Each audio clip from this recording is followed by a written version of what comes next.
नमस्कार, मी आशिष जाधव. आजचा सवालमध्ये तुमचं स्वागत आहे. आजपासून बरोबर 42 वर्षांपूर्वी म्हणजे 26 जून 1975ला तत्कालीन पंतप्रधान इंदिरा गांधी यांनी देशावर आणीबाणी लादली. 22 महिने ही आणीबाणी होती. त्यामध्ये बरीच मुस्कटदाबी झाली, पण ती आणीबाणी जाताना इंदिरा गांधी काँग्रेस बरोबरच देशाला धडा शिकवून गेली.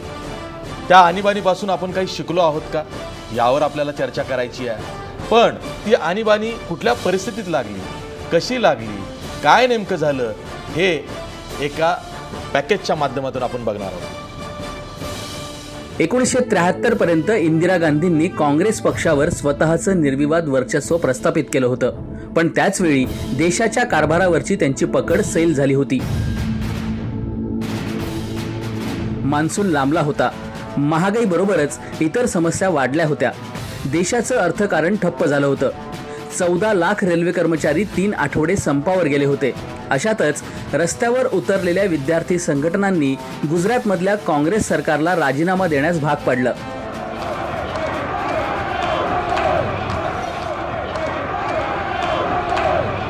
तर बिहारमध्ये लालू प्रसाद यादव या विद्यार्थी नेत्याच्या नेतृत्वात तरुणांनी उठाव केला. त्यामुळे बिहारमधल्या काँग्रेस सरकारला सत्ता सोडावी लागली. एवढंच नाही तर लालूंनी राजकारणातून निवृत्त झालेल्या जयप्रकाश नारायण यांना इंदिरा विरोधी आंदोलनाचं नेतृत्व स्वीकारण्याची गळ घातली. जयप्रकाश नारायण यांनी इंदिरा गांधींच्या राजवटी विरोधात संपूर्ण क्रांतीचा नारा दिला. हजारों की तादाद में सत्याग्रही जाएंगे. उन सत्याग्रहियों में जयप्रकाश नारायण भी होगा. मैं भी सत्याग्रह उस दिन करूंगा और वहाँ चाहे मेरी गिरफ्तारी हो चाहे जो भी हो, अब न्याय होगा. जमाना पलटा है, ये क्रांति होगी. ये सारा संघर्ष चलेगा. सरकारच्या विरोधात वातावरण तापत असतानाच पंतप्रधान इंदिरा गांधींना सर्वात मोठा धक्का बसला. अलाहाबाद हायकोर्टानं निवडणुकीत गैरमार्गांचा वापर केल्याबद्दल इंदिरा गांधींची खासदारकी रद्द केली. पण राजीनामा न देता इंदिरा गांधींनी 26 जून 1975च्या सकाळी आकाशवाणीवरून देशात आणीबाणी लागू केल्याची घोषणा केली. सर्वप्रथम विरोधकांना जेरबंद केलं गेलं. जयप्रकाश नारायण, मोरारजी देसाई, लालकृष्ण अडवाणी, अटल बिहारी वाजपेयी यांच्यासह बहुतेक विरोधी पक्षाच्या नेत्यांना अटक केली. त्यानंतर प्रसारमाध्यमांची गळचेपी केली. तेव्हा सरकारी निर्बंधांचा निषेध म्हणून इंडियन एक्सप्रेसनं रिकामा अग्रलेख छापला. एकीकडे सरकारी दडपशाही वाढत असतानाच इंदिरा गांधींनी सामाजिक आर्थिक सुधारणांचा 20 कलमी कार्यक्रम जाहीर केला. श्रीमंतांकडची अधिकची जमीन भूमिहीन मजुरांना वाटण्याची योजना असेल किंवा इन्कम टॅक्सची मर्यादा वाढवणं, शेतमजुरांची मजुरी वाढवण्यासारखे निर्णय घेतले. आणीबाणीच्या काळात सत्तेत कुठेच नसणाऱ्या संजय गांधींचा सरकारी कामात हस्तक्षेप वाढला होता. संजय गांधींनी स्वतःचा 5 कलमी कार्यक्रम हाती घेतला. त्यात बळजबरीने पुरुषांची नसबंदी करून कुटुंब नियोजन मोहीम राबवली. एकूणच मानवाधिकारांचं उल्लंघन मोठ्या प्रमाणात झालं. पण सरकारी निर्बंधांमुळे बातम्या कोर्टाच्या कचेरीपर्यंत पोहोचू शकल्या नाहीत. दरम्यान 18 मार्च 1977ला इंदिरा गांधींनी आकाशवाणीवरूनच देशावरची आणीबाणी उठवल्याचं जाहीर केलं आणि सार्वत्रिक निवडणुकांची घोषणाही केली. खरं तर विरोधकांकडे निवडणुकांच्या तयारीसाठी जेमतेम 2 महिन्यांचाच कालावधी होता. पण 1977च्या निवडणुकांमध्ये जनतेनं इंदिरा गांधींसह काँग्रेसचा दारुण पराभव केला. 24 मार्च 1977ला मोरारजी देसाईंचं जनता सरकार सत्तेवर आलं. पुढे 2.5 वर्षांनी इंदिरा गांधी पुन्हा पंतप्रधान बनल्या. पण त्यांनी देशावर 22 महिन्यांची आणीबाणी लादण्याचा काळा अध्याय इतिहासाच्या पानांमध्ये कायमचा लिहून ठेवला. Bureau report, Maharashtra one.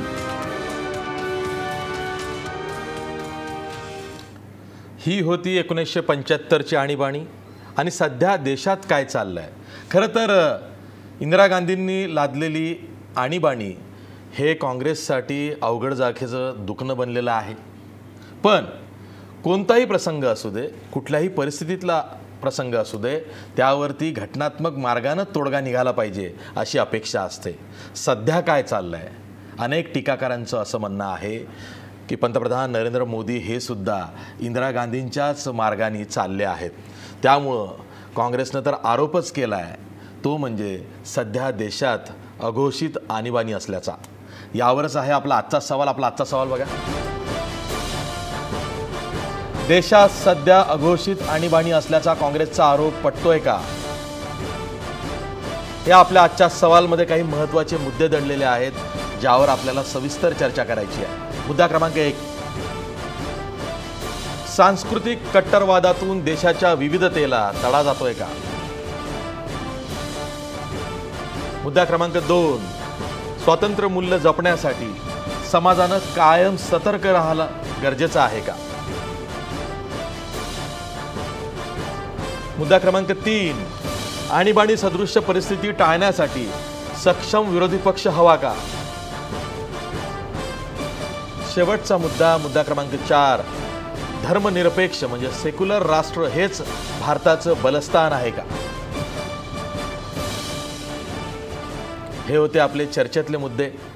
चर्चेला सुरुवात करण्यापूर्वी आपल्या मान्यवर पाहुण्यांची ओळख करून घेऊया. आपल्या स्टुडिओमध्ये आहेत ज्येष्ठ पत्रकार हेमंत देसाई, आपल्या स्टुडिओमध्ये आहेत भाजपचे ज्येष्ठ प्रवक्ते मधुभाई चव्हाण, आपल्या स्टुडिओमध्ये आहेत काँग्रेसचे प्रवक्ते आमदार ॲडव्होकेट जनार्दन चांदूरकर, आणि आपल्यासोबत सर्वोदय मित्र डॉक्टर विवेक कोरडे सुद्धा आहेत. मी सर्वांचं या चर्चेत स्वागत करतो आणि सुरुवातीला मधुभाई मी तुमच्याकडेच येतो.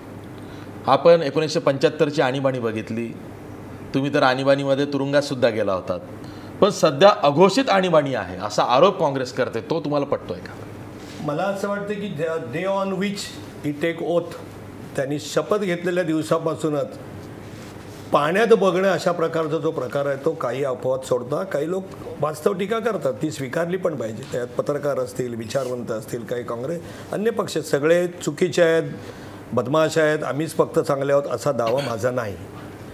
परंतु त्यावेळेला काय झालं, आता आपण दाखवलं, आता अघोषित आणीबाणी आहे. त्यावेळेला काय झालं होतं की त्यावेळेला श्रीमती इंदिरा गांधीजींना 12 जून 1975 रोजी अलाहाबादच्या हायकोर्टाने निवडणुकीमध्ये त्या ठिकाणी गैरप्रकार केल्याबद्दल त्या ठिकाणी 6 वर्षासाठी त्यांची खासदारकी रद्द केली होती आणि अनसिटेड प्राईम मिनिस्टर म्हणून त्या ठिकाणी डिक्लेअर केलं होतं. त्यावेळेला सर्वोच्च न्यायालयात जाण्याच्या ऐवजी सर्वोच्च न्यायालयाने त्यांना कंडिशनल स्टे दिला होता आणि सर्वोच्च त्यावेळेला सुद्धा पायउतार होण्याच्या ऐवजी आणीबाणी घोषित केली गेली. आणीबाणी घोषित सुद्धा कशी केली त्यावेळेला की पहिल्यांदा आणीबाणी घोषित केली, मला आठवतं आहे त्या दिवशी हुतात्मा चौकामध्ये अहिल्या रांगणेकर, मृणालताई गोरे, जयवंतीबेन मेहता आदी नेते होते आणि संध्याकाळी 6:30-7 पासूनच त्यांना धरपकड झाली. रात्री त्या ठिकाणी 1 मिनिटाची पार्लमेंटची मीटिंग झाली आणि त्याच्यानंतर फखरुद्दीन अली अहमद साहेबांची सही घेतली गेली आणि त्याच्यानंतर आणीबाणीमध्ये आपल्याला माहिती आहे की सर्व प्रकारची बंधनं आली, सर्व लिखाणावर बंधनं आलं, बोलण्यावर बंधनं आलं, संपाचा कायदा काढून घेतला, कामगारांचे अधिकार काढून घेतले, वर्तमानपत्रांचा आवाज बंद केला गेला. त्यावेळेला साहित्यिकांचे सुद्धा आवाज बंद केले, एक स्वर्गीय दुर्गा भागवत सोडल्या आणि काही अपवाद असतील, म्हणजे मी प्रामुख्याने एक नाव सांगितलं, तशा तऱ्हेचे उदाहरण झालं. त्याही नंतर Indira is India, India is Indira हे हेमकांत बारुवांची घोषणा होती. त्याच्यानंतर न्यायमूर्ती सर्वोच्च न्यायालयामध्ये त्यांनी असं सांगितलं गेलं की judiciary must be akin to the ruling party. Government असेल तर मी समजू शकतो, रुलिंग गव्हर्नमेंट हे पण लोकशाहीमध्ये गैर आहे असं केलं गेलं. न्यायमूर्ती ग्रोवर, न्यायमूर्ती हेगडे, न्यायमूर्ती शेलट या तिघांनाही त्या ठिकाणी सुपरसीड करून अजितनाथ रे यांना त्या ठिकाणी नेमलं गेलं. सगळ्या गोष्टी बेकायदेशीर गेल्या. आता जे काय ठिकाणी आपण सुरुवातीला दाखवलं त्याच्यामध्ये स्वर्गीय संजय गांधी यांनी तर धुमाकूळ घातला होता, बन्सीलाल, संजय गांधी यांनी वगैरे सगळ्या लोकांनी. आता त्याची स्थिती आहे का? आता बेकायदेशीर काही गोष्टी चालल्या आहेत का? लिखाणावर बंधन आहे का? कुठल्याही प्रकारे घटनेच्या विरोधात जाऊन त्या ठिकाणी राज्य चाललेलं आहे का? मनमानी मानेल असे त्या ठिकाणी राज्य बरखास्त चाललेले आहेत का? राज्य बरखास्त करण्याच्या कलमांचा दुरुपयोग केला झाला आहे का? लिखाणावर बंधन आहे का? उलट एवढं भयानक म्हणजे आपल्याला लाज वाटाय. म्हणजे त्याही काळात श्रीमती इंदिरा गांधीने आम्हाला सगळ्यांना तुरुंगात टाकल्यानंतर सुद्धा त्यांच्याबद्दल आमच्या मनात व्यक्तिगत द्वेष किंवा त्यांची टिंगल करावी, व्यक्तिमत्वाला अवहेलना करावी असं आम्ही काही केलं नाही, राजकीय लढाई दिली. आता तर सोशल मीडियावर आता सगळ्यांची करतात दुर्दैवाने, म्हणजे सोनियाजींची पण करतात, लाज वाटावी अशी करतात, असंस्कृत पण आहे. सगळ्या प्रकारचं स्वातंत्र्य दिलं गेलेलं आहे. काहीही लोक बोलतात, वडाची साल त्या ठिकाणी पिंपळाला लावतात. आता असं काय घडलं की ज्यामुळे अघोषित आणीबाणी आहे त्या काळामधले त्या काळामध्ये त्यावेळेला पार्लमेंटची मर्यादा संपली होती. त्यांनी कायदा असे केले, रिट्रॉस्पेक्टिव्ह इफेक्टने कायदा केला. माननीय पंतप्रधान, राष्ट्रपती, लोकसभेचे सभापती, मी जर चुकत असेल ते दोघेही सांगतील, थोडं वाक्य माझं पद चुकत असेल, त्यांच्यावर कुठलं बंधन टाकलं जाणार नाही, हे सगळं केलं गेलं होतं आणीबाणी. आणि म्हणून मला असं वाटतं की त्यावेळच्याने आताच्या परिस्थितीत बदल आहे आणि त्याची तुलना करणं हा मोदीजींवर आणि एकूण अन्यायकारक ठरेल, ज्याची जनता काही दखल घेणार नाही, फक्त चर्चेसाठी चर्चा होईल. जनार्दन चांदोरकर हे म्हणतायत की अघोषित आणीबाणीसारखं सध्या काही नाही आहे, पण सरकारचा एकाधिकार शाहीपणा जो आहे तो मात्र सर्वत्र दिसतोय. मग गुजरातमध्ये बघतोय आपण, तो उत्तर प्रदेशमध्ये बघतोय, महाराष्ट्रातही काही प्रमाणात विरोधकांना डावलून एकतर्फी मनमानी निर्णय घेतले जातात. हा जो एकाधिकारशाही किंवा ही जी एकाधिकारशाही किंवा एकाधिकारशाहीपणा जो आहे सरकारचा, तो आता कुठंतरी खुणावतोय, तो हुकुमशाहीकडे जातोय असं अनेकांना वाटतंय. रादर तुम्ही तसा आरोपच करतात. अघोषित आणीबाणी असल्याचा आरोप करण्यासारखे काय पुरावे तुमच्याकडे सध्या दिसत आहेत की ज्यावरनं लोकांनी तुमचा आरोपात तथ्य आहे असं म्हणावं? नाही, अगदी चांगली चर्चा लावली तुम्ही. आणि सुरुवातीला माझे मित्र मधू चव्हाण यांनी जे भाषण केलं, तर त्याच्या संदर्भामध्ये माझं एकच ऑब्झर्वेशन आहे की आता आपण तर सांगितलं की 42 वर्षाचा काळ झालेला आहे आणि प्रत्येक वर्षी जेव्हा जून महिना येतो तेव्हा जून महिन्यामध्ये सीझन ऑफ कंडेमिंग इमर्जन्सी हा चालू होतो. त्याप्रमाणे कालच्या भाषणामध्ये नरेंद्र मोदी साहेबांनी eternal vigilance is a price of democracy, price of liberty, eternal vigilance is a price of liberty. हे अमेरिकन एक साऊथ इंडियन अमेरिकेत निग्रोंच्यासाठी चळवळ करणाऱ्या वेंडेल फिलिप्स नावाच्या एका माणसाचं ते वाक्य आहे. 1820 सालचं साधारणपणे ते वाक्य आहे. आणि त्याच्यामध्ये नरेंद्र मोदींनी ती किती चाणाक्षपणानं यूज केलं बघा. ते की त्यांनी सांगितलं ते कोणतो तिवारी नावाचे आहेत, त्याने तो म्हणे आग्रह काहीतरी लिखाण केलं आणि त्याच्यामध्ये eternal vigilance is a price of liberty असं त्यांनी म्हटलं. आणि त्यामुळं मग मला ते सगळं आठवलं आणि असं होतं का म्हणजे आता ह्यांनी जे भाषण केलं ते भाषण त्यांनी मन की बातमध्ये केलं. आता त्यांनी हा थोडा विचार करायला पाहिजे की यांच्या पक्षाचे ज्येष्ठ नेते LK अडवाणी यांनी जून महिन्यातील या सीझनमध्ये, इमर्जन्सी कंडेम करण्याच्या या सीझनमध्ये बोलत असताना 1915 साली नरेंद्र मोदी सत्तेवरती आल्यानंतर ते असं म्हणाले की मला असं वाटतं की देशामध्ये इमर्जन्सी उद्या पण येऊ शकते. आणि एकंदरीत त्यांच्या ह्याचा रोख नरेंद्र मोदींना हिट करण्याचा होता बरं का चव्हाण. आणि याची चर्चा फार मोठ्या प्रमाणावरती त्यावेळी झाली. देशावर तर नाही पण त्यांच्यावर आली, त्यांच्यावरती आली ती. आणि त्यामुळं हे अशा पद्धतीचं एक वातावरण नरेंद्र मोदी साहेबांच्याबद्दल तयार झालं. आता eternal vigilance is a price of liberty याचं काय आहे, याच्या पाठीमागचं तत्त्वज्ञान असं आहे की लिबर्टीला, स्वातंत्र्य देवतेला जर तुम्हाला सुरक्षित ठेवायचं असेल तर त्यासाठी त्याग करावा लागतो. आता जसा इमर्जन्सीतला एक्सेस हा तो एक लोकशाहीला बसलेला फटका असं म्हणू शकतो, याची चर्चा होते. तसंच बाबरी मस्जिदचं डिमॉलिशन हे सुद्धा लोकशाहीला बसलेला फटका आहे. तसंच 2002 मधली गुजरातमधील दंगल जी आहे ती सुद्धा लोकशाहीला फार मोठा फटका आहे. आणि म्हणून आपण जे मगाशी मला राईटफुली विचारले की ह्याचे पुरावे काय, याचा काय एकच पुरावा आहे. याचा पुरावा आपण आपल्या त्या मेन पॉईंटमध्ये एक इन्कॉर्पोरेट केलेला हा मुद्दा आहे. आणि त्याच्यामध्ये देशातील लोकांनी काय खायचं, काय नाही खायचं, देशातील लोकांनी कशा पद्धतीनं वागायचं, याच्या संदर्भामधली लोकांची लिबर्टी ही छिनून घेण्याचा प्रयत्न झाला. नॉट ओन्ली दॅट, पण त्याचा कायदा बनवण्यात आला. त्याचा कायदा बीफ ईटिंग, आणि तो जो बीफ ईटिंग हा जो आहे का क्रायस्टल क्लिअर आहे. मधुसूदन मी काय खोटं बोलू इच्छित नाही, मी सगळं खरं बोलतो. आणि आता त्यानंतर आणि हा एक झाला. It's a very serious liberty तुमची सप्रेस करण्यासाठी नरेंद्र मोदी काय करतात याचंही उदाहरण झालं. आता पंतप्रधान देशाचा म्हटल्यानंतर लोकांची त्यांच्याकडं अपेक्षा असते की त्यांनी ते जे बोलतील ते त्याप्रमाणे होईल. त्यांनी नोटा 1000 आणि 500च्या नोटा बंद केल्या. त्या दिवशी मी आपल्या चॅनलवरती अचानक आलो होतो, आपण चर्चा केली. ते डिसिजन अचानकच झाला आणि अचानक डिसिजन झाल्यानंतर त्यांनी भाषणात सांगितलं की जनतेनं ह्याच्याबद्दल बिलकुल काही काळजी करायची गरज नाही. तुमचे पैसे तुमच्याबरोबर सुरक्षित आहेत आणि साधारणपणे 30 डिसेंबरच्या अगोदर किती 37 का 38 रोज एक सर्क्युलर काढून लोकांची दिशाभूल केली आणि त्याचा देशाच्या इकॉनॉमीवरती फार मोठा परिणाम झाला. म्हणजे लोकांनी स्वतःचे पैसे स्वतःच्या घरामध्ये ठेवायची त्यांची जी लिबर्टी होती तिच्यावरती सुद्धा नरेंद्र मोदी साहेबांनी हल्ला चढवला. म्हणूनच माझं होऊ दे ना, माझं झालं. नाही ते त्याला सांगतो तुम्ही अरे नाही हे ऐकून घ्या. तुम्हाला नोटबंदी उत्तर प्रदेशच्या निवडणुकीसाठीच होती असंही म्हणतात ते. असंही बोलतो मी. नाही डोंट डिस्टर्ब मी यार, मला ओके. आता त्यानंतर बघा हे कोर्टाला कसं चॅलेंज करतात. यांनी मग एक त्या सुप्रीम कोर्टाच्या जजाचं उदाहरण सांगितलं. अरे त्या कुठल्या झारखंडचा चीफ मिनिस्टर त्याला डिपोज करण्यासाठी यांनी काय नाही केलं.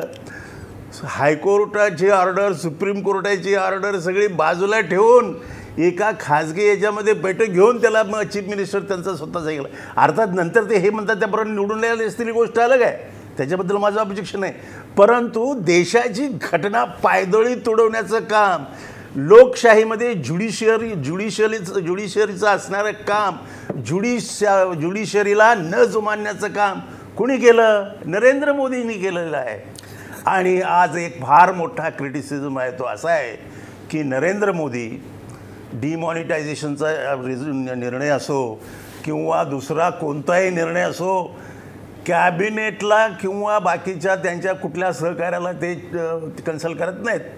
ते जेटलीच म्हणाले होते की मला ते माहीतच नव्हतं. म्हणजे बघा किती मोठ्या प्रमाणामध्ये ह्या अशा पद्धतीनं एकाधिकारशाही जी सुरू झालेली आहे ही या देशाला फार मोठा धोका आहे. आणि म्हणूनच त्यांनी राईटफुली कोट केलं की eternal vigilance is a price of liberty. आणि म्हणून आपल्या सगळ्यांना सतर्क राहायला पाहिजे. आणि किती दिवस चालतं हे चालेल. आणि 2-3 मिनिट. अरे आता GSTच्या संदर्भामध्ये माझ्याकडे सुरत आणि ह्याच्यामधून काही मला व्हॉट्सअपवरती रिपोर्ट्स आलेले आहेत. त्या व्यापाऱ्यांनी आपल्या दरवाजासमोर बोर्ड लावलेले आहेत की मोदीला निवडून दिले ही आमची चूक झाली, मोदी भगाव. GSTच्या मध्ये देशातील व्यापारी ज्या व्यापाऱ्यांनी त्यांना निवडून आणण्यासाठी मदत केली, नाही त्यांनी ऐका ना, सुरुवात केली असं काय करताय? बरोबर आहे. लिसन माझा मुद्दा ऐकून घ्या. काय मुद्दा आहे तो? अरे मुद्दा अलग आहे, तुम्ही दुसरंच काय तर भटकू नका. माझा मुद्दा असा आहे की त्या GSTला विरोध करणाऱ्या व्यापाऱ्याला आणि इव्हन आम्हाला सुद्धा आता असं समजून आलेलं आहे की आत्ता त्यांनी आजच एक निर्णय घेतला. GST 1 तारखेला लागू होणार आहे ना, आज त्यांनी 2 निर्णय घेतले. ते ॲट सोर्स GST भरायचा बंद, ऑनलाईन GST भरायचा बंद. म्हणजे निर्णय घेण्याचे म्हणजे केव्हाच आहे हो. सरकार कसं चालवायचं हेच माहिती नाही अशा माणसं. म्हणून ते व्यापाऱ्यांचं म्हणणं असं आहे आता आम्हाला नाही पाहिजे. आणि म्हणून या देशातील व्यापारी या GSTचा कायदा अंमलात आल्यानंतर मोदीला घरी बसवल्याशिवाय सोडणार नाहीत. तो तुमचा आशावाद आहे, ठीक आहे. डॉक्टर विवेक कोरडे यांच्याकडे. डॉक्टर विवेक कोरडे, तुम्ही चर्चा ऐकताय, पण तुम्हाला असं वाटतं का की गेल्या 3 वर्षापासून देशामध्ये बहुसंख्याकांचं राजकारण चाललेलं आहे? म्हणजे अल्पसंख्याकांमध्ये तर भीती दिसतेच आहे. मग जे मुद्दे आहेत जे अगदी ठोसपणे राबवले जात आहेत, मग ते राम मंदिर निर्माण असू दे, आता तिथे अयोध्येला दगडं पोचलेली आहेत, गोहत्या बंदीचा कायदा असू दे, गोरक्षकांचा हौदोस असू दे, लव जिहाद असू दे, किंवा प्रसारमाध्यमांवर अंकुश असू दे, विरोधकांवर दडपशाही असू दे, CBIच्या रेड्स असू दे, समाज स्वातंत्र्यावरती गदा असू दे, अल्पसंख्याकांमध्ये भीतीचं वातावरण असेल, देशांतर्गत जी सुरक्षा आहे त्यावर सुद्धा प्रश्नचिन्ह उपस्थित झालेलं आहे, सीमेवरती तणाव आहेत, काश्मीरमधली परिस्थिती अशांत आहे, हे सगळं हे एकाधिकारशाहीमुळं होतं आहे. देशाचा कारभार चालवताना प्रत्येक ठिकाणी मी, माझा आणि एकाधिकारशाही हे सूत्र राबवल्यामुळं हे बाकीचे पडसाद उमटत आहेत. हे बघा, ज्यावेळेला ही इमर्जन्सी आली, लागू झाली 75मध्ये, त्यावेळेला माझं वय 17 होतं. आणि तेव्हा जी आम्हाला परिस्थिती दिसत होती ती अशी होती की एकच नेता आणि तोच देशाचा भाग्यविधाता. नेमकी तीच परिस्थिती आज आपल्याला दिसते आहे. दुसरं असं की त्यावेळेला प्रसारमाध्यमं एवढी नव्हती, पण जी काही अस्तित्वात होती प्रसारमाध्यमं, त्या प्रसारमाध्यमामधून देश कसा प्रगतीपथावर चालला आणि एकच नेता कसं ती प्रगती सगळी साधतोय हे वारंवार सांगितलं जात होतं. तेही आपल्याला तसंच आज चाललेलं दिसतंय. आणखीन एक परिस्थिती देशामध्ये निर्माण केली होती की या देशाची प्रगती फक्त मीच करू शकतो आणि या देशाच्या प्रगतीच्या आड या देशातले विरोधी पक्ष ठामपणे उभे आहेत आणि या विरोधी पक्षांचा बंदोबस्त करायला पाहिजे, हे सुद्धा आपल्याला वारंवार ह्या देशामध्ये ऐकायला येतं, विविध जाहिरातींमधून, विविध लोकांच्या वक्तव्यामधून. मगाशी चांदूरकर साहेबांनी जे सांगितलं की 18 जानेवारी 2015ला भाजपचे ज्येष्ठ नेते लालकृष्ण अडवाणी यांनी सांगितलं होतं की आज जी परिस्थिती मी बघतोय त्यातून या देशामध्ये इमर्जन्सी केव्हाही येऊ शकते, हे दुर्लक्षित करण्यासारखं विधान आहे असं मला वाटत नाही. दुसरी गोष्ट, त्या इमर्जन्सीच्या काळामध्ये सर्व सामाजिक आणि राजकीय आंदोलनं बदनाम केली जात होती.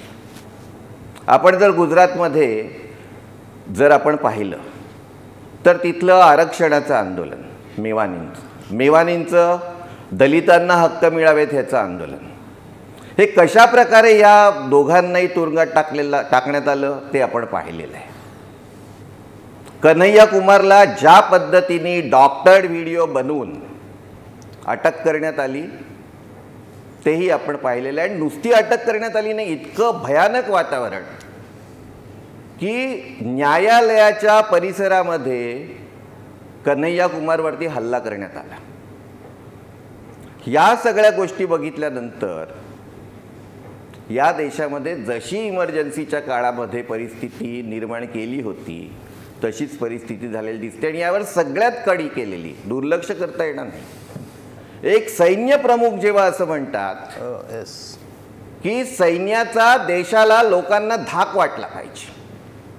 आता सैन्य हे काय देशातल्या लोकांना धाक दाखवण्यासाठी असतं का?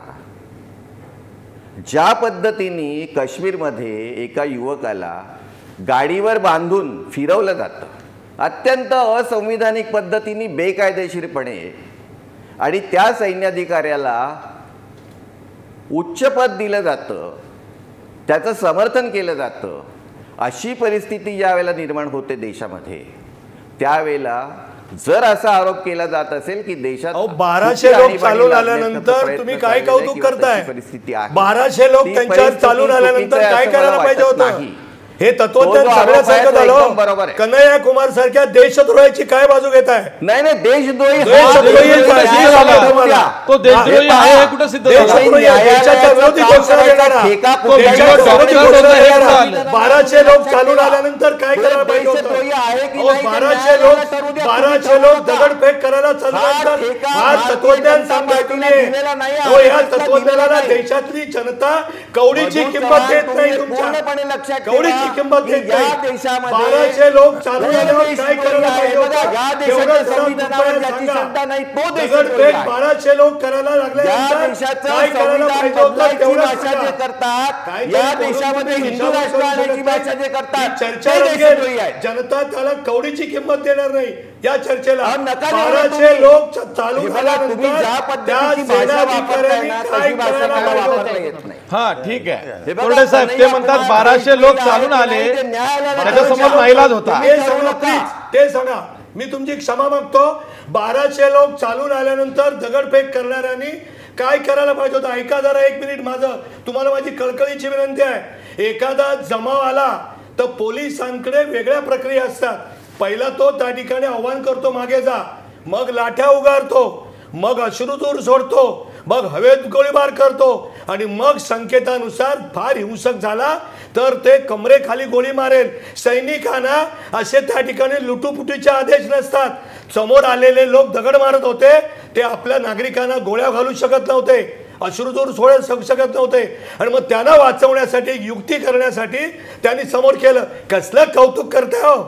पण असं नाही ना की जो मतदार आहे, जो मतदान करायला आला त्यालाच धरलं आणि बांधलं आणि घेऊन गेलं, असं आपलं मत आहे, असं तुमचं माझं मत आहे. चर्चेमध्ये चौकशी झालीच नाही ना, चालू आहे ना. मग चौकशी झाल्यानंतर त्या सेनाधिकाऱ्याचा सन्मान व्हायला हवा. देशात आणीबाणी आली तेव्हा तुम्ही नाही, कोरडे काय म्हणतात ते ऐकूया. कारण चौकशी व्हायच्या आधीच त्या सेनाधिकाऱ्याचा सन्मान झाला, त्याला आक्षेप घेतला गेला. काय करायला पाहिजे होतं ते सांगा. हे सांगतच नाही कोणी. या प्रसंगाबद्दल कोणी काय सांगत नाही की त्या सेनाधिकाऱ्यांनी हे करायला पाहिजे होतं, दगड खाऊन मरायला पाहिजे होतं का? परवा मेला पंडित तसं, म्हणून कायदा हातात घ्यायचा अधिकार, परवा पंडित मेला तसं दगडाने ठेचून मरायला पाहिजे होतं का? आणि मग त्यांची ठीक आहे एका आपण बोलूया. कोरडे साहेब कंटिन्यू करा, विवेक कोरडे कंटिन्यू करा. बोलाल तर कोण इथं ऐकू. रामजादे आरामजादेचं तुम्ही समर्थन करू शकता का? अराजकाचं या देशात मोदीजी असू देत आणि कोणी असू देत, या देशातली जनता प्रगल्भ आहे, जागृत आहे. ठीक आहे, आपण एक एक करून बोलूया. विवेक कोरडे बोला ना. विवेक कोरडे कंटिन्यू.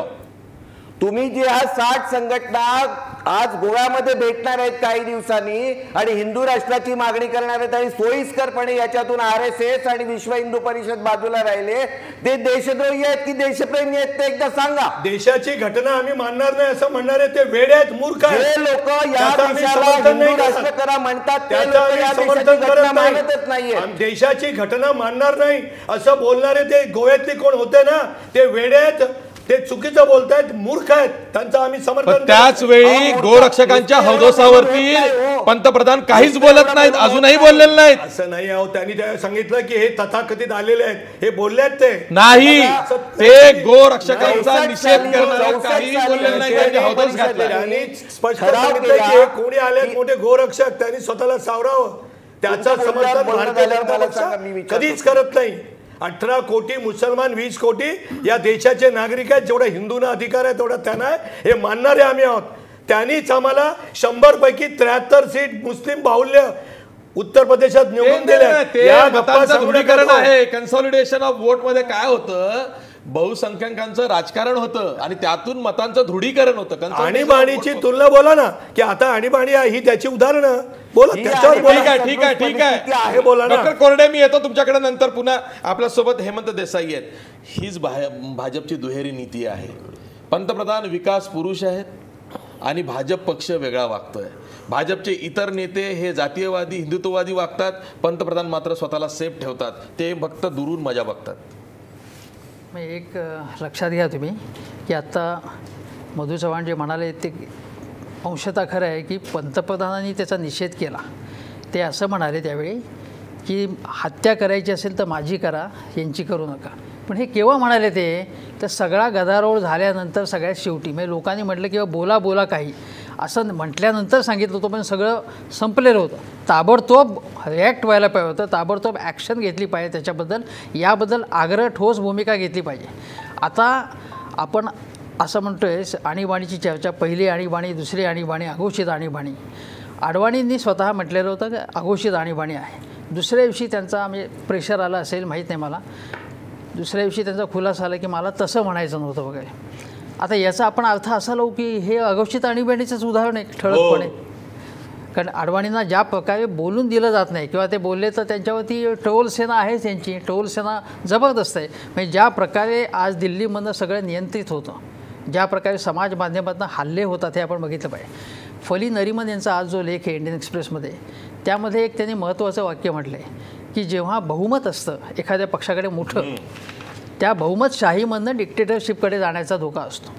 आणि आज भारतीय जनता पक्ष, त्याच्यापूर्वीचा जनसंघ यांनी इंदिरा गांधींचा द्वेष केला, पण रोल मॉडेल इंदिरा गांधीचे मोदींपुढे. त्यामुळे इंदिरा गांधींनी ज्या ज्या गोष्टी केल्या त्या गोष्टी आजच्या काळाच्या संदर्भात करायच्या. म्हणजे काय, राज्यपाल आपल्याला हवे तसे नेमायचे, अगोदरचे बदलायचे, सरकार कशी बरखास्त करायची. पूर्वी यांनी याच गोष्टीवरती टीका केली होती. आता या गोष्टी यांनी केल्या तर त्याचं समर्थन करायचं. आज अशी गोष्ट आहे की तुम्हाला साधी गोष्ट सांगतो की माध्यमांमधनं शेतकऱ्यांच्या कर्जमाफीच्या विषयावरच नाही, शेतकऱ्यांच्या आत्महत्यासंबंधी त्यांच्या दुर्गतीबद्दल जेव्हा जेव्हा लोकांनी लिहिलं, जेव्हा जेव्हा टेलिव्हिजनमधनं लोक बोलले, तेव्हा GL नरसिंहराव हे यांचे जे प्रवक्ते आहेत ते असं म्हणाले की तुम्ही आम्हाला काही शिकवू नका, शेतकऱ्यांबद्दल काय करायचं ते आम्हाला माहिती आहे म्हणून. तर हा जो काही उद्दामपणा आलेला आहे याच्यामध्ये हा भयंकर आहे.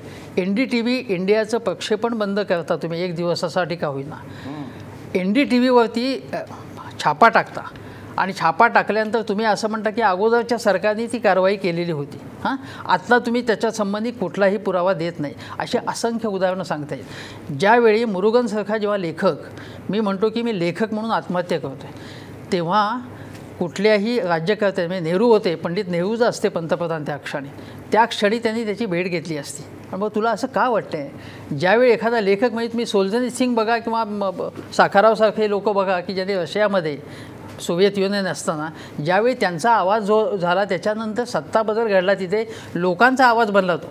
तेव्हा हे जे लेखक कलावंत असतील की त्यांची टिंगल करायची तुम्ही किंवा तुम्ही पुरोगामी जथ्यातले आहात, तुम्ही डावे आहात, तुम्ही काँग्रेस आहात असं म्हणणं हा स्वतःच्या पायावर सुद्धा धोंडा पाडून घेणं आहे. म्हणजे अडवाणी हे स्वतः पत्रकार होते, ऑर्गनायझरमध्ये तिथनं त्यांचं सगळं हे सुरू झालं.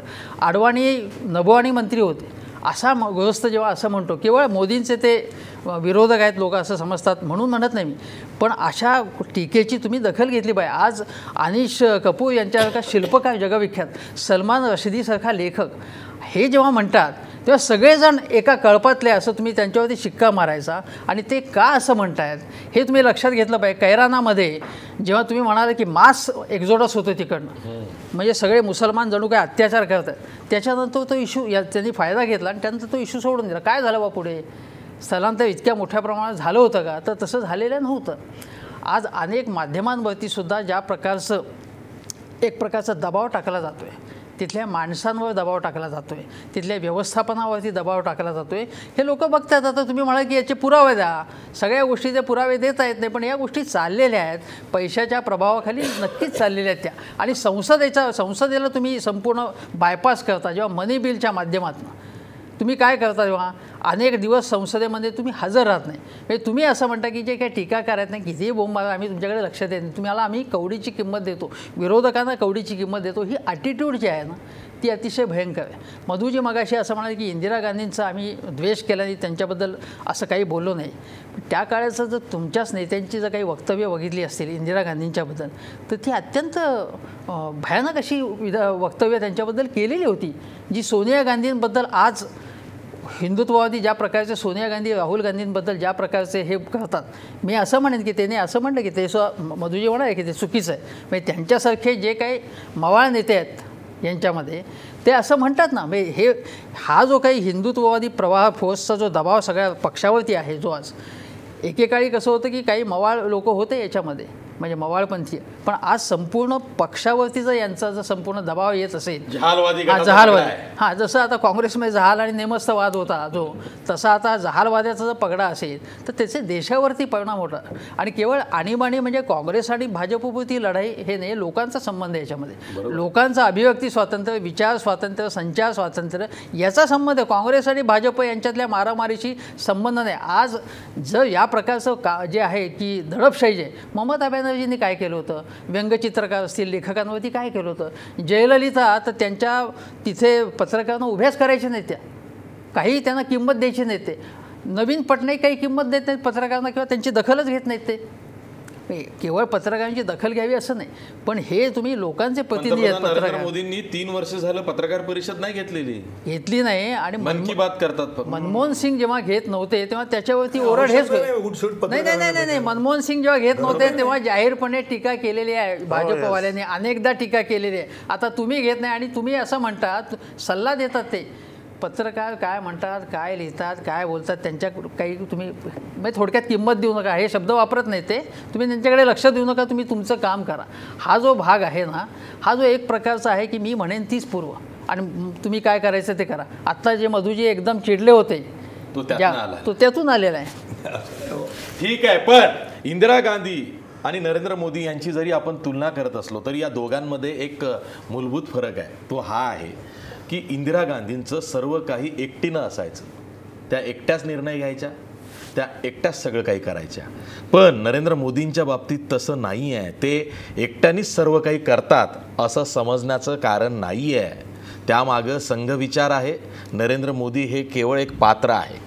त्यामुळं आपल्याला पुढं चर्चा त्या दृष्टीनं करायची आहे की जेव्हा आणीबाणी, मग ती तेव्हाची खरीखुरी आणीबाणी असेल 1975ची, किंवा काँग्रेस म्हणते सध्या देशात जी अघोषित आणीबाणी आहे, यातला सुद्धा फरक आपल्याला पडताळून बघायचा आहे की नेमकं देशाची वाटचाल कशी होते आहे, यावर चर्चा करायची आहे. पण ब्रेकनंतर, ब्रेकवर जाता आपला प्रश्न बघा. देशात सध्या अघोषित आणीबाणी असल्याचा काँग्रेसचा आरोप पटतोय का? 65% लोक म्हणतायत होय, काँग्रेसचा आरोप बरोबर आहे. देशात सध्या अघोषित आणीबाणी असल्यासारखं वातावरण आहे. पुन्हा भेटूया ब्रेकनंतर.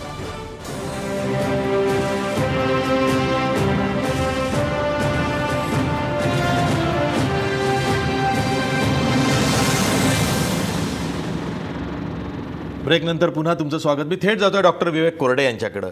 विवेक कोरडे, अनेकांचं काय, बहुतेकांचं यावरती एकमत आहे की भारताचं बलस्थान कुठलं असेल तर ते सेक्युलर भारत, म्हणजे धर्मनिरपेक्ष भारत. पण या विचाराला तडा देण्याचं काम होतं असं तुम्हाला वाटतं का? नाही, बघा, या विचाराला सरळ सरळ तडा दिला जाते. थोडंसं इतिहासात जाऊया. 1908 पर्यंत स्वातंत्र्यवीर सावरकर हे हिंदू मुस्लिम ऐक्याचा पुरस्कार करत होते.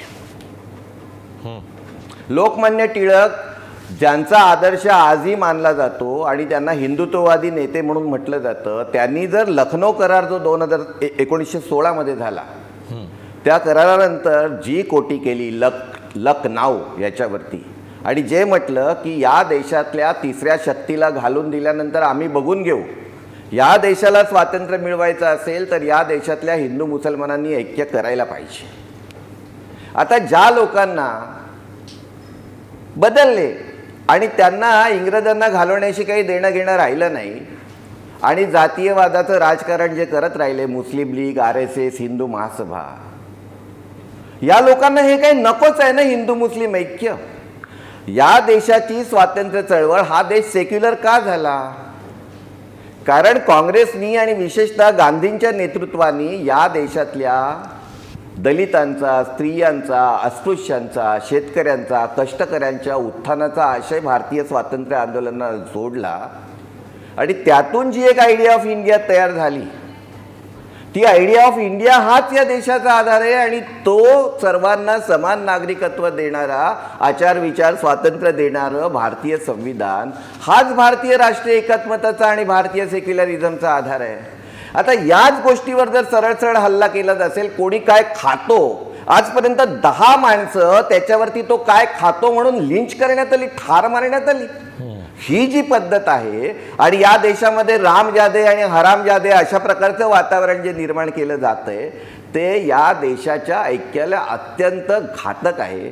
म्हणून मी परत असं म्हणेन की या देशातल्या देशद्रोही कोणी आणि देशप्रेमी कुणाला म्हणायचं, याच्या व्याख्या पुन्हा एकदा नव्याने ठरवायला लागतील. या देशाचा आधारच या देशातल्या सर्वांना समान नागरिकत्व देणारं भारतीय संविधान आहे. आणि जी लोक अगदी जाहीर ठरावामध्ये, विश्व हिंदू परिषदेचा ठराव आहे की या देशाचं संविधान हे हिंदू विरोधी आहे, म्हणून हे संविधान रद्द करून हिंदू धार्मिक ग्रंथांवरती आधारित संविधान या देशामध्ये आणलं पाहिजे, असा ठराव ज्यांच्याकडून केला जातो, त्यांच्याकडून सेक्युलरिझमची काय अपेक्षा करणार आणि संविधानाच्या रक्षणाची काय अपेक्षा करणार? ठीक आहे मधुभाई, सांस्कृतिक कट्टरवादाचा अतिरेक होतोय हे बहुतेकांना वाटतंय सध्या. नाही, बहुतेकांना काय वाटत नाही, काही लब्ध प्रतिष्ठानाने, काही पंडितांना वाटतंय, बहुतेकांना काय वाटत नाही. या देशामध्ये हेच तर आहे ना, सांस्कृतिक कट्टरवाद वाढवून बहुसंख्यकांना जवळ करण्याची पॉलिसी आहे. बहुसंख्यकांना जवळ करण्याची पॉलिसी असली तरी राजाला धर्म नसतो, जनतेला धर्म आहे. व्यक्तिगत जीवनात धर्म आहे. राजाला धर्म नसतो. अगदी रामपासून रामायणापासून महाभारतापासून किंवा अनेक राजाला धर्म नसतो. त्यांनी सर्वांना समान वागवायचं असतं. हे काय नवीन तत्त्वज्ञान सांगत नाही आहेत. आता सांगतायत की त्या ठिकाणी घटना बदलली पाहिजे. प्रत्येकाला सहिष्णुतेची भाषा करतात ना. विश्व हिंदू परिषद अगदी या देशाची विरोधी घटना करत असेल. या देशातली जनता प्रगल्भ आहे. त्यांचं बोलणं धुडकावून फेकायला. परवाचं उदाहरण घ्यावं. त्याच्यावर त्या ठिकाणी बोलत नाही ते सगळे पंडित महाशय की पाकिस्तान जिंकल्यानंतर या देशामध्ये मध्य प्रदेश असेल, महाराष्ट्र असेल, अनेक ठिकाणी त्या ठिकाणी जिंदाबाद बोललं गेलं, घोषणा दिल्या गेल्या, त्याही चुकीच्या आहेत. या देशामध्ये कुठलं वडाचं साल पिंपळाला लावतोय आपण? भारतीय जनता पक्षाचं कधी मत नाही. इतके राजकीय दृष्ट्या आम्ही अप्रगल्भ नाही आहोत की 20 कोटी मुस्लिम असतील या देशामध्ये, 20-25 कोटींनी काही ख्रिश्चन आणि बहुमताने चांगलं शांतपणे प्रगतीचं राज्य करायचं असेल तर त्यांच्या मतांची पर्वा न करता राज्य करता येण्याचं आम्हाला वाटतं. उत्तर प्रदेशमध्ये एक सुद्धा उमेदवारी तुम्ही मुस्लिमांना नाही दिली. काय होत नाही. तरी मुस्लिमांनी आम्हाला निवडून दिलंय. नाही दिली. तुम्हाला वाटतंय? नाही दिली. त्यांच्या मतांना काय किंमत? बघा, मुस्लिमांना ऐकून घ्या साहेब, मुस्लिमांना दलितांना त्या ठिकाणी नेता केला की दलितांचा उद्धार होतो, मुस्लिमांना नेता केला की मुस्लिमांचा उद्धार होतो. असं कधी नाही. त्या नेत्याचा उद्धार करायचा नाही, आपल्याला त्या समाजाचा करायचा. हाच तर मूळ विचार आहे. नाही, तुम्ही आता चर्चा दुसरीकडे जाते. माझं म्हणणं असं आहे की या देशामध्ये अतिशय स्पष्टपणे सांगतो आहे का, या देशामध्ये 90%, 85%, 80% टक्केवारीचा वाद असेल. हिंदू आहेत.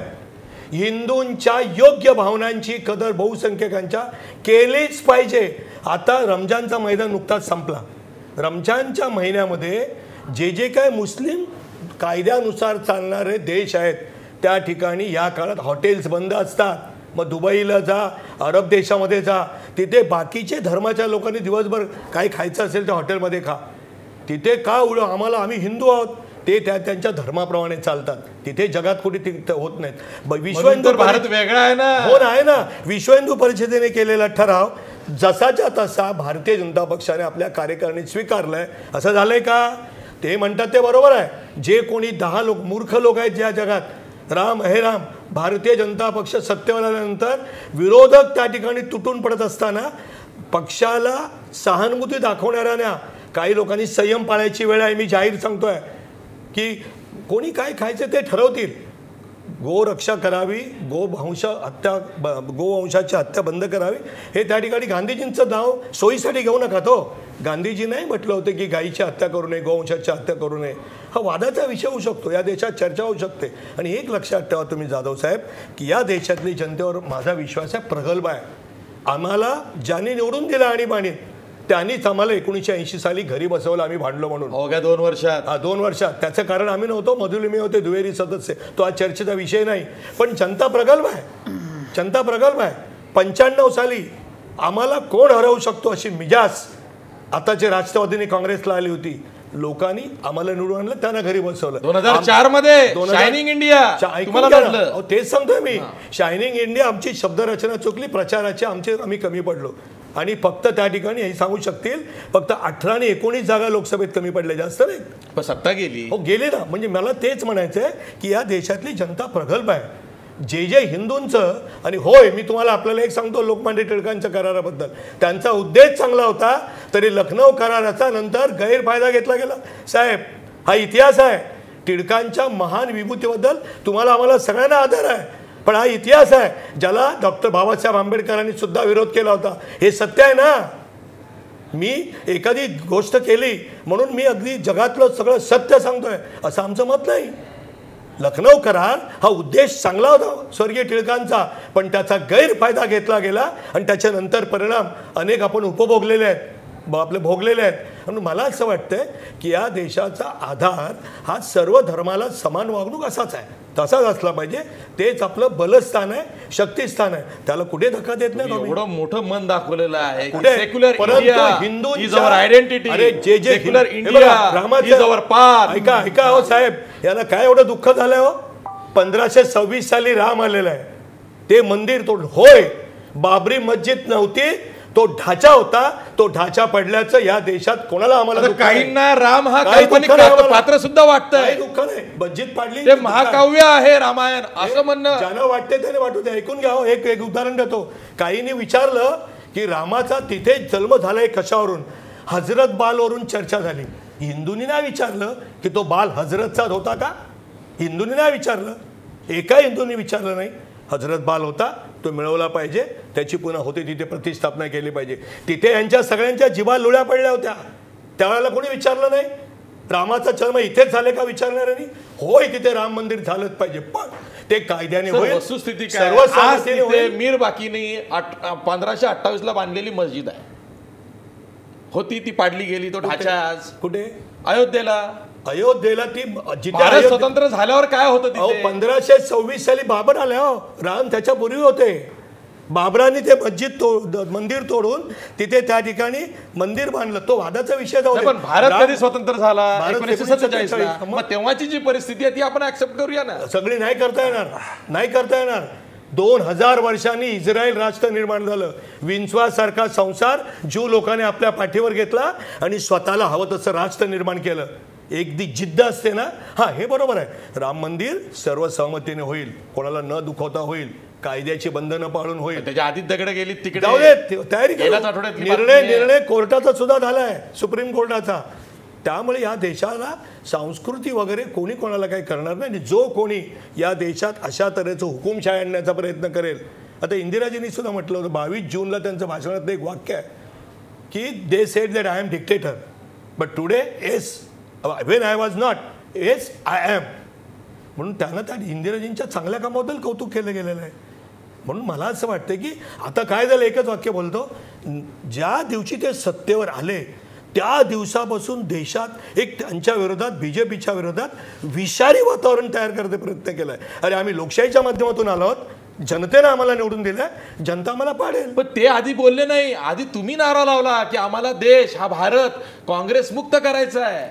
होय, काँग्रेस मुक्त करायचं आहे तर काँग्रेस पक्ष नष्ट करून एक पक्षाची हुकुमशाही नाही चालवायचं आहे. याचा अर्थ काय होतो? जे 60 वर्ष काँग्रेसनी त्या ठिकाणी केलं, एकदा काँग्रेसला ग्रामपंचायतीपासून पार्लमेंटपर्यंत घरी बसवू, त्यांना असं वाटेल की आपल्या का चुकामुळे झालं, एक पुन्हा काँग्रेस पक्ष फिनिक्स पक्षासारखं वर चांगला विरोधी पक्ष होईल. म्हणजे आतापर्यंत चांगला नाही तो 3 वर्षात, म्हणून तर लोकांनी घरी बसवलं. नाही बसवल्यानंतरचे 3 वर्ष म्हणतोय ते. त्याच्यावर भाष्य करण्याचा मला त्यांना विरोधी पक्ष नेते पद पण नाकारलं. अहो, त्यांच्या थोडे निवडूनच नाही आले, काय करणार? मग हेच तर आहे ना, ही जी वाटचाल आहे तरी सुद्धा दिलेत त्यांना. अहो, 2 लोक निवडून आले होते आमचे. त्यावेळेला जी टिंगल केली गेली लोकसभेमध्ये स्वर्गीय राजीव गांधीने वगैरे, त्यांनी बोलायला उभे राहिले. त्यावेळेला म्हणाले आपको मिलेगा नाही, आपको 2 मिनिट मिलेगा. आमची टिंगल टवाळी झाली की अटलजी लालजीनी आप तो आपके 2 असंच त्यावेळेला आमची केली. पण आम्ही सगळं सहन केलं, संघटनेची बांधणी केली आणि आम्ही फिनिक्स पक्षासारखे वर आलो. आम्हाला ज्यावेळेला उन्माद चढेल त्यावेळेला आमची 2 जेव्हा भाजपला उन्माद चढेल तो नाही चढणार, आम्हाला चढणार नाही. बरं ठीक आहे, यावर सुद्धा आपल्याला चर्चा करायची. पण ब्रेक नंतर कमर्शियल कंपल्शन असल्यामुळं ब्रेक घ्यावाच लागतो. पण भाजपला जर का उन्माद चढला तर काय होऊ शकतं यावर चर्चा करायची आहे. पुन्हा भेटूया ब्रेक नंतर. देशात सध्या अघोषित आणीबाणी असल्याचा काँग्रेसचा आरोप पटतोय का? 70% लोक म्हणतायत होय, देशात सध्या अघोषित आणीबाणी असल्याचा काँग्रेसचा आरोप पटतोय. पुन्हा भेटूया ब्रेक नंतर.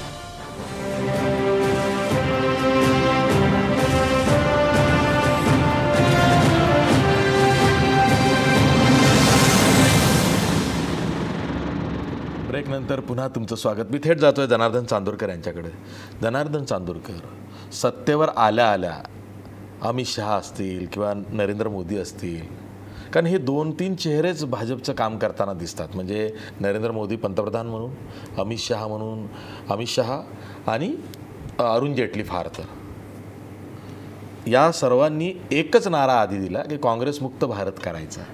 त्यांना माहिती आहे की काँग्रेस संपली तर मग सगळंच संपलं. नाही, आता ते त्यांचा समज आहे तो.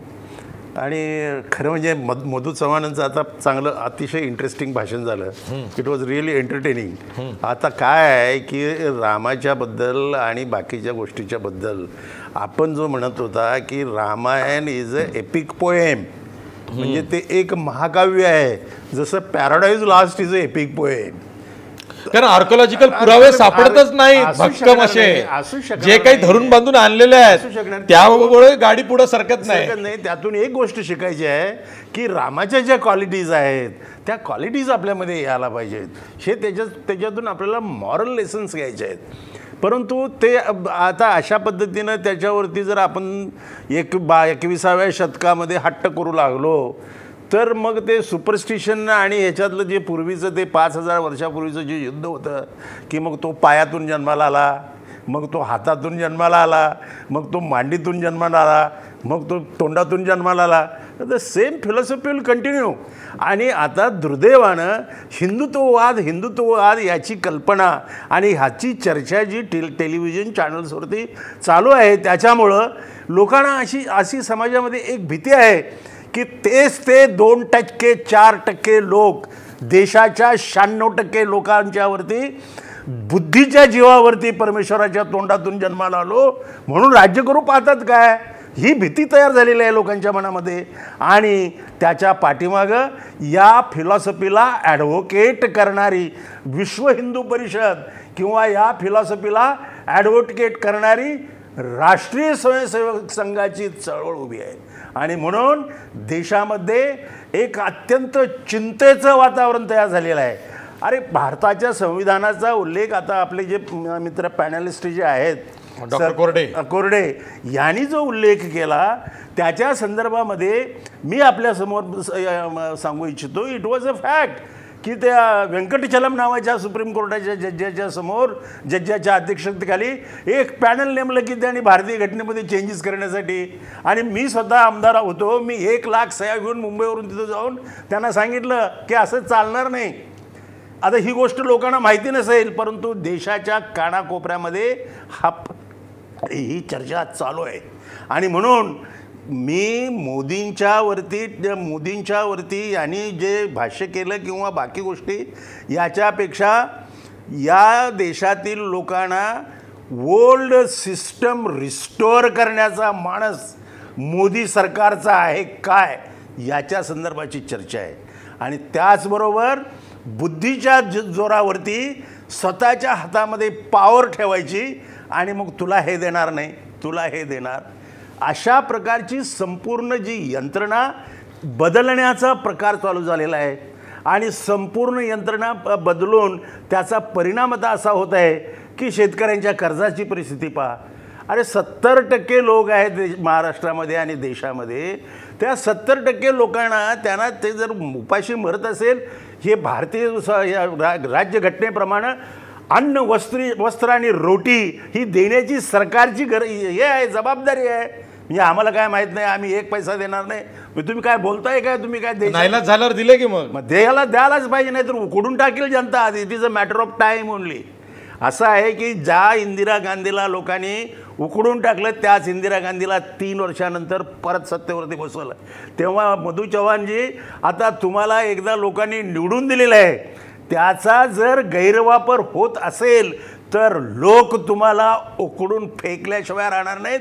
तुम्ही कितीही वल्गना करा, काँग्रेस मुक्त भारत करू, लोक तुमच्याशिवाय भारताला बनवण्याचा प्रयत्न करतील. हेमंत देसाई, काँग्रेसचं काय होईल आपल्याला माहित नाही. म्हणजे रामचंद्र गुहा तर म्हणतात की काँग्रेस मेल्यावरच सक्षम विरोधी पक्ष जन्माला येईल आणि ते झाला पाहिजे. तुमचं काय म्हणणं आहे? नाही, काँग्रेस पुन्हा उभारी घ्यावी अशी माझी इच्छा आहे. हा, विरोधी पक्ष सक्षम. पण नाही, मला काळजी याच्यासाठी आहे की काँग्रेस स्वतःच आत्मनाशाकडे चालली आहे की नाही हा आपण स्वतःच त्यांनी प्रश्न विचारायला पाहिजे स्वतःला. कारण ज्या प्रकारचं काम करते काँग्रेस त्यामुळे काही सुधारणा त्यांच्यामध्ये होण्याची शक्यता आहे. आम्ही तर आमच्या पक्षाला बांधण्याचं वगैरे काम करतो. रोज उठून यांना शिव्या देणं म्हणजे काम आहे काय? It is not like that. पण तुम्ही रस्त्यावर उतरले, काही विधायक आम्ही उतरणार. आणि नोटबंदीचा एवढा मोठा मुद्दा तुमच्या हातात होता काँग्रेसच्या, काय केलं तुम्ही? स्ट्राईक परिणाम दिसत आहेत आणि जॉब्स गेले लोकांचे. बरोबर आहे, पैसा नाही, त्याच्याबद्दल ह्यांना शिक्षा होणार काढता येत नाही. कॉपरेटिव्ह बँकांमध्ये सगळ्या कॉपरेटिव्ह बँकाकडे नोटा नाहीत नवीन. दॅट इज व्हेरी bring सा- back. काँग्रेसने काही चांदूरकर, केलं? ऐका, माझं- काहीच केलं नाही. मला बोलू दे आधी. हे बघा, कॉपरेटिव्ह ऐका, बँकेकडे ऐका. नोटा नाही कोणी सांगितलं तुम्हाला? ऐका, हा, ऐका. दिला नाही ना अजून दिला आता बदली करून मिळत आहे. जिल्हा परिषद जिल्हा बँकांचा प्रश्न होता तो. कोऑपरेटिव्ह बँकांची cooperative अवस्था ऐका, आहे. विद्या बँकेत मी त्या ठिकाणी सहकारी- खातेदार आहे. सहकारी मला बँक कधी आहे. खर्चाला पैसे काढताना कमी नाही अहो, पडले. ते लाखात आहेत. ते कोट्यात होते. हा. ऐका चांदूरकर, जे जे त्याविषयी आपण नोटाबंदी हा विषय नाही, पण त्यावेळी आपण अनेक जो चर्चा केली होती तेव्हा मी तुमच्याकडे म्हटलं होतं की रिझर्व्ह बँकेला तुम्ही घेराव घाला, तो केव्हा त्या तुमचं आंदोलन झालं असं आम्ही एखादं घेराव काही घालायला गेलो होतो, त्या पोलिसांनी नाही, आम्हाला इकडे तिकडे अहो, किती उशिरा केलं तुम्ही ते, मीडिया पण फिरकला नाही. पूर्णपणे फेल गेलं ते. असो, तो मुद्दा आता नाही. मुद्दा आता भाजपचा आहे. मुद्दा असा आहे की आता मधू चव्हाण जे म्हणाले की बाबरी मशीद हा ढाचा होता एक, आणि म्हणजे तो पडला, त्याचं पुढचं अध्यारूत हे असं ठीक आहे, पडला बाबा असं आहे त्याचं. त्यावेळी वाजपेयींनी आणि नंतर अडवाणींनी त्याच्याबद्दल खेद व्यक्त केला होता. इतर अनेक नेत्यांनी सुद्धा खेद व्यक्त केला होता. असं असताना तो ढाचा आहे का काय हा प्रश्न नाही. मुद्दा सवाल आहे की तुम्ही देशाच्या सेक्युलरिझमवरती हल्ला केला, नाहक दंगलीमध्ये हजारो लोक मेले, अनेक घरं उद्ध्वस्त झाली आणि संपूर्ण देशातलं वातावरण भडकलं. ते वातावरण भडकल्यानंतर तुम्ही केवळ काँग्रेसवरती तुम्ही मुसलमानचं लांगुलचालन करता असं म्हणता. तुम्ही काय प्रकारचं वर्तन करता हे लोकांनी गेल्या कित्येक वर्षामध्ये बघितलेलं आहे. आज प्रश्न असा आहे की अमित शहा किंवा नरेंद्र मोदी, अमित शहानी सांगितलं की मी सगळ्या ज्या वादग्रस्त विधानं करतात त्यांना बोलून मी त्यांची हजामत केली. स्वतः अमित शहा काय बोलतात? अहो, ते गांधीबद्दल काय अमित बोलले? शहानी काय प्रकारचं वक्तव्य केले होतं या उत्तर प्रदेशच्या निवडणुकीमध्ये 2 वेळा? मोदींनी काय वक्तव्य केले होते? मग यांच्या सहकाऱ्यांना कान उघाडणी करण्याचा यांना काय अधिकार आहे? मुद्दा असा आहे, मोदी स्वतः म्हणाले की आमच्याकडे जो गणपती आहे किंवा आमचा जो हत्ती आहे, आमच्याकडे म्हणजे त्यांनी प्लास्टिक सर्जरीचा याचा संबंध लावलेला होता की आमच्याकडे सगळं पहिल्यापासून हे विज्ञान संमेलनामध्ये ते बोलले होते. सगळ्या शैक्षणिक ज्या संस्था आहेत त्या शैक्षणिक संस्थांमध्ये RSSची माणसं घुसवायला समजा तुम्हाला घुसवायची तर घुसवा, कॉम्पिटंटही माणसं नेमा. अडाणी निर्बुद्ध माणसं तुम्ही तिथे नेमता, ते सायन्सचा शिक्षणाचा पूर्ण खेळखंडोबा करतात. राजस्थानमध्ये संपूर्णपणे पाठ्यपुस्तक बदलून कुठल्या प्रकारचा इतिहास तिकडे शिकवला जातो. फिल्म इन्स्टिट्यूटला पूर्णपणे ठोंब्या माणूस तुम्ही तिथे अध्यक्ष म्हणून नेमला. तुम्ही सेन्सॉर बोर्डावरती, चिल्ड्रन फिल्म सोसायटीवरती कशा प्रकारची माणसं तुम्ही मद्दड माणसं नेमली आहेत. तुम्ही निदान चांगली माणसं नेमा, पण चांगली माणसं तुमच्याकडे नाहीच आहेत असं दिसतं याच्यामध्ये. बिंडोक माणसं तुम्ही नेमता आणि परत स्वतः डोकं नाही स्वतः कोण साहेब? अहो फिल्म इन्स्टिट्यूटचे जे आहे तुम्ही ते सोडून तुम्ही कुठल्याही रायटिस्ट कलावंताला विचारा त्यांची काय पात्रता आहे ते म्हणून कोणाला विचारा. असो, मला अधिकार नाही ना. नाही. त्याच्या कामातून निर्माण होईल. त्याने समजा काही काम केलं काम नाही ना केलं. काय काम केलं? आज 2.5 वर्ष झाले, तिथं काय झालंय? काय झालं? विद्यार्थी अजूनही नाखुश आहेत. तुम्ही सांगताय.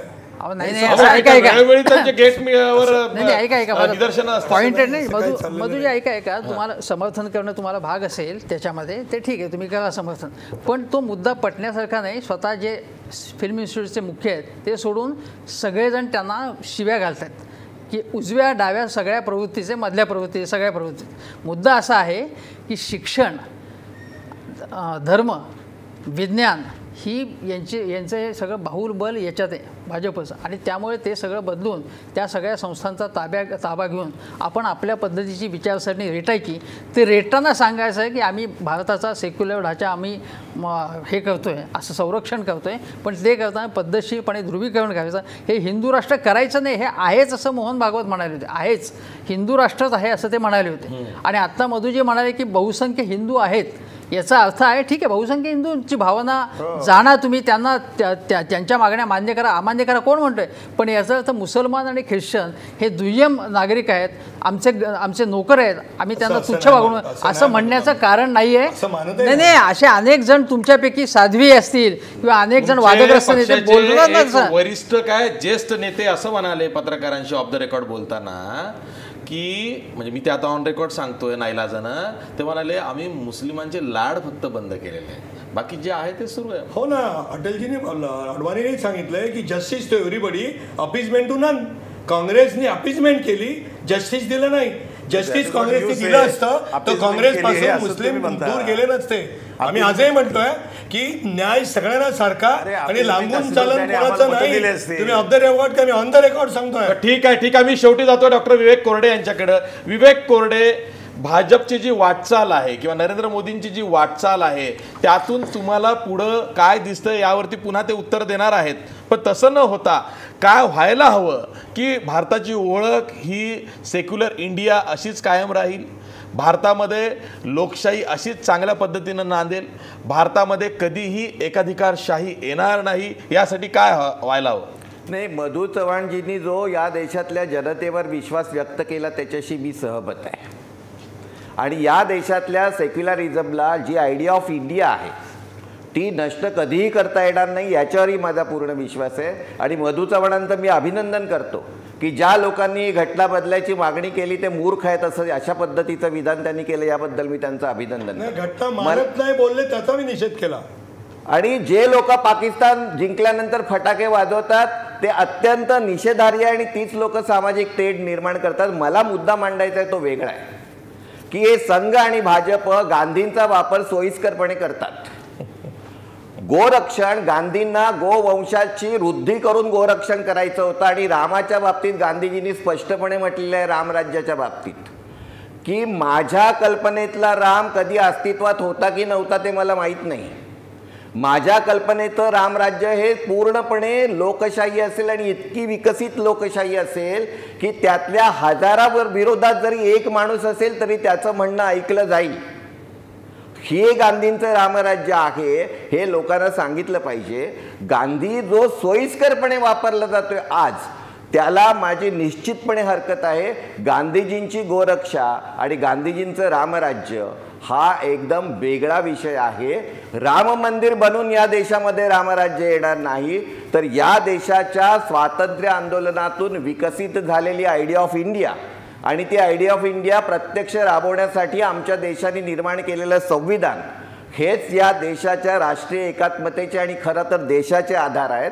आणि त्याला जेव्हा जेव्हा धक्का लावला जाईल त्यावेळेला मला पूर्ण विश्वास आहे की या देशाच्या सुजाण जनतेनं जसं इंदिरा गांधींचा पराभव केला होता तसाच पराभव या देशाच्या सेक्युलरिझमला आणि या देशाच्या सर्वसामान्यांच्या उत्थानाच्या आड जे लोक येतील आणि पुन्हा या देशामध्ये चातुर्वर्ण समाज व्यवस्था निर्माण करण्याचा जर प्रयत्न केला, वर्णव्यवस्था निर्माण करण्याचा प्रयत्न केला आणि वर्णश्रेष्ठत्व जपण्याचा प्रयत्न केला तर जनता या लोकांना पाचोळ्यासारखे उडवून लावेल ह्याचा मला पूर्ण विश्वास आहे. ठीक आहे, असं याआधी घडलेलं आहे, पुन्हा ते घडू नये त्यासाठी जसं आता डॉक्टर कोरडे म्हणाले तशा पद्धतीनं देश पुढे जावा.